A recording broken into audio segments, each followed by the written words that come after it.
Assalamualaikum warahmatullahi wabarakatuh. Nama saya Laili Nurul Azizah, NIM 2020410038, kelas B2ZWR. Di sini saya akan menjawab soal UAS mata kuliah Fikih Zakat Klasik. Soal yang pertama yaitu baca dan terjemahkan dalil zakat tambang Quran surat Al-Baqarah ayat 267 dan apa perbedaan barang tambang dan barang temuan dan kapan zakatnya. Pada surat Al-Baqarah ayat 267 yang berbunyi Bismillahirrahmanirrahim.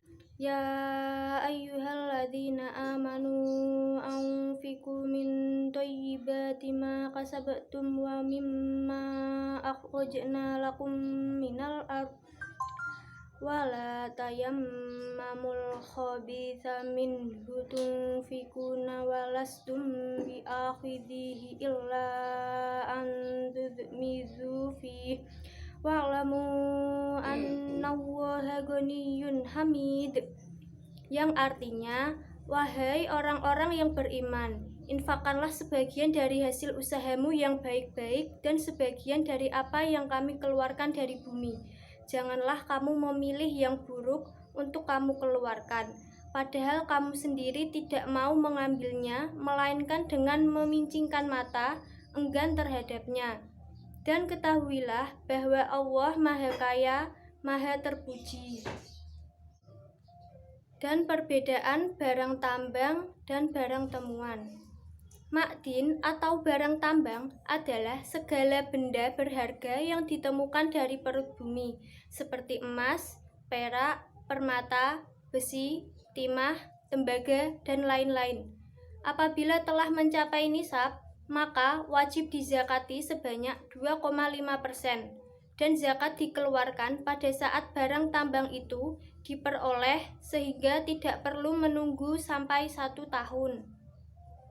Serta zakat barang temuan atau rikas adalah zakat yang wajib dikeluarkan untuk barang yang ditemukan terpendam di dalam tanah, atau yang biasa disebut dengan harta karun. Zakat barang temuan tidak mensyaratkan baik haul atau lama penyimpanan maupun nisab atau jumlah minimal untuk terkena kewajiban zakat. Sementara kadar zakatnya adalah sebesar 1/5 atau 20% dari jumlah harta yang ditemukan. Jadi, setiap mendapatkan harta temuan berapapun besarnya, wajib dikeluarkan zakatnya sebesar 1/5 dari besar total harta tersebut. Soal yang kedua yaitu kapan pengeluaran zakat investasi saham dan berapa nisabnya? Jawabannya adalah zakat saham ditetapkan berdasarkan kesepakatan para ulama pada Mukhtar Internasional pertama tentang zakat di Kuwait pada 29 Rajab 1404 Hijriah.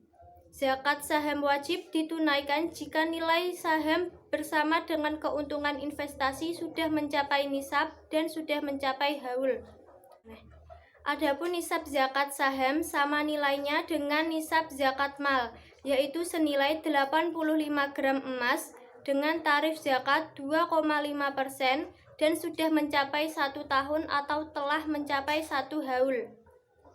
Soal yang ketiga yaitu bagaimana cara menghitung zakat pertanian yang dialiri dengan air irigasi dan berapa nisab zakatnya beras dan gabah jika diuangkan. Zakat yang dikeluarkan dari hasil pertanian kadarnya sebanyak 5% jika menggunakan irigasi atau mengeluarkan biaya, dan 10% dengan pengairan alami, tada hujan, dan tidak mengeluarkan biaya. Ausuk jamak dari wasok sama dengan 60 sok, sedangkan 1 sok sama dengan 2,176 kg. Maka 5 wasok adalah 5 kali 60 dikali 2,176 sama dengan 652,8 kg. Atau jika diuangkan maka ekuivalen dengan nilai dari 653 kg beras tersebut.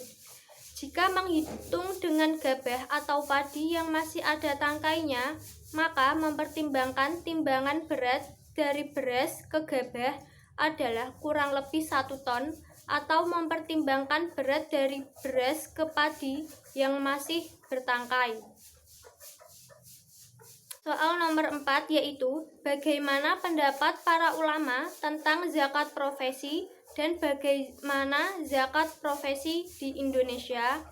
Jawabannya yaitu zakat profesi termasuk zakat mal, yaitu al-mal al-mustafad, atau kekayaan yang diperoleh oleh seorang muslim melalui bentuk usaha baru yang sesuai dengan syariat Islam.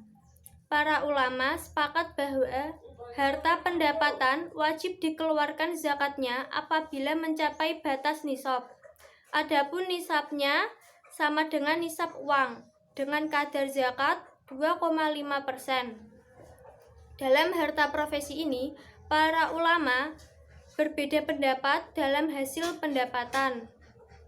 Pendapat yang pertama yaitu Abu Hanifah mengatakan harta pendapatan itu dikeluarkan zakatnya apabila mencapai masa setahun penuh, kecuali jika pemiliknya mempunyai harta sejenis.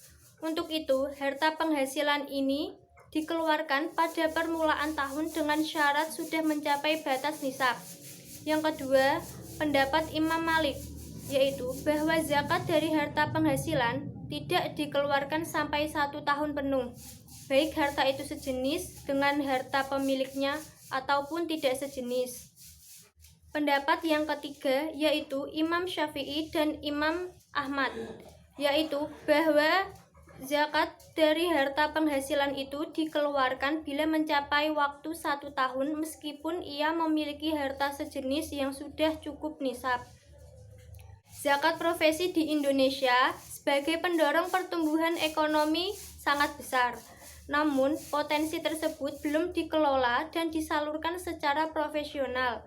Akibatnya, dampak penyaluran zakat terhadap pertumbuhan ekonomi belum begitu terlihat. Direktur Perindustribusian dan Pemberdayaan Basnas, Irfan Shauki Beik, menyebutkan potensi zakat di Indonesia mencapai 233,8 triliun. Kontributor terbesarnya adalah zakat profesi. Namun, potensi penguasaan zakat perusahaan masih rendah. Soal yang terakhir yaitu apa perbedaan zakat dan pajak? Perbedaan zakat dan pajak yaitu 1. Zakat berpedoman pada Al-Quran, sedangkan pajak berpegangan pada undang-undang perpajakan yang berlaku di Indonesia.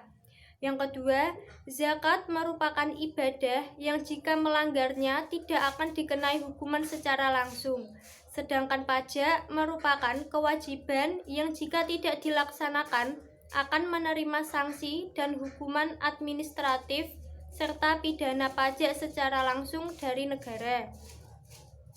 Yang ketiga, zakat hanya diwajibkan oleh umat muslim, sedangkan pajak diwajibkan oleh setiap warga negara tanpa melihat keyakinan mereka. Demikianlah jawaban dari soal UAS mata kuliah fikih zakat klasik. Kurang lebihnya mohon dimaafkan. Wassalamualaikum warahmatullahi wabarakatuh.